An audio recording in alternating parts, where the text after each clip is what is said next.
Hi guys, it's Lynn here. Hope you're having a fantastic day. Now guys, the good news is I'm going to be potting up the Hoodia cuttings that we had to save from rot a few weeks ago. And the cuttings that we saved from rot have successfully calloused over, and now it's more or less spring. I can pot them up again. And before I go any further, I want to give a very special thank you to my wonderful fiance Hans, who is behind the camera filming me today. So if you're not familiar with Hans's amazing channel, Family of Cacti and Other Beauties, do go over and subscribe, links up above. Yippee. And when we made the video, I suddenly noticed that my Hoodia plant that I've had for a few years was sort of leaning over. When I looked carefully, it was actually rotting at the base, and we had to, or Hansi I should say, because I'm scared of scalpels, did an emergency operation, and we sort of shared, when we did the video, we showed you how to do it also in case that should ever happen to either your Stapelio or your Hoodia. And if you didn't see that original video, then do check that video out. Links will also be up above. And this is now it, a few weeks later. I was going to show you how they've calloused over. We put cinnamon powder on the base where we did the cut because that acts as an anti-fungicide, acts as a fungicide I should say, and it's all calloused over nice there. The rot stopped and done very well. And this is the main part of the plant, which I'm really happy about because as you can see there, also completely calloused over nicely. And also the other little one as well, calloused over really well, and the rot has not spread in any form. And the only one, we did have 4 cuttings from the main plant, and the only other one was a smaller one of these, and that sort of dried up. That wasn't a success, but these 3 have recovered really well. And as I say, when you take cuttings, it's really important that you let them fully callus over. Putting the cinnamon powder on or sulphur powder or any type of fungicide on the end there does really help to prevent any chance of fungus going in while the cuttings are drying. And there we go. So now it's going to be potting it up, which I'm really happy about. Now, I've made my own soil mix, and I always like to make my own cactus and succulent soil mix because I like to know what's going in it, and a very well draining soil is a necessity for cacti and succulents, particularly Hoodias, because they are very rot prone in general. And what I've used here is 3 equal parts of a loam based soil. I like to use like John Innes number 2, but any type of loam based soil is good, with grit and horticultural sharp sand, and then I mix it all together. And I say 3 equal parts. If you want to know how I make my own cactus and succulent soil, including what I've used in this recipe, do check a video I have made on how to make cactus and succulent soil in 3 easy steps. Links also up above. And here we go.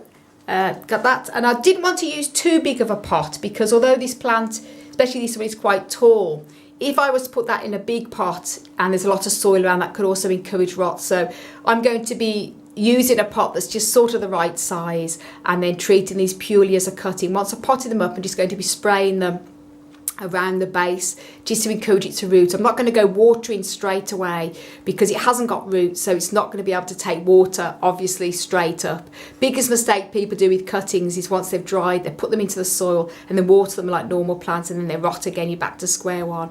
So just a little bit of misting just around this plant on the base, very top surface of the soil, until it takes root. And you'll know when it takes root because the top of this will start to form new growth, and also it will start to fatten up. Probably fattening up is a better indication because even cuttings can continue to grow when they're not potted up.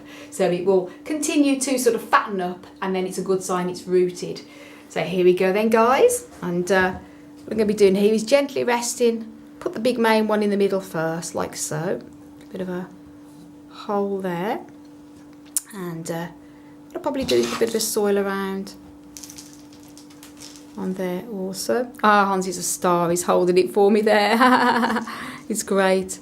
It is such a help also when you've got an extra pair of hands. And on there also, and then the little one possibly here. Just got to make sure that they're all sort of distributed fairly apart there.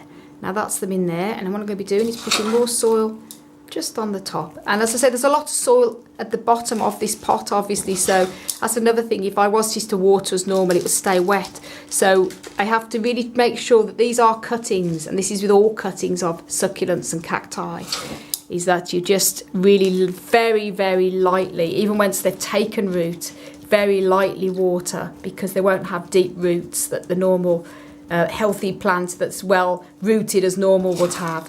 And then you don't want to encourage rot again. Whoops, I just want to make sure that they're firmly in there, tucked in, so they're not going to fall over. I'll see, I think it's going to put a little bit of top dressing of grit on the top there. Hans is great holding that. I think that should be okay now, Hansie. Yeah, you'll know when it's standing upright. So just gently tuck it in. So I'm very glad this was a success. And sometimes when you take cuttings, they can still continue to rot. Depends how bad it is. But this is doing pretty good. So I'm just going to put a little bit of top dressing on the top here of grit. That will help to also keep any dampness away from the cutting.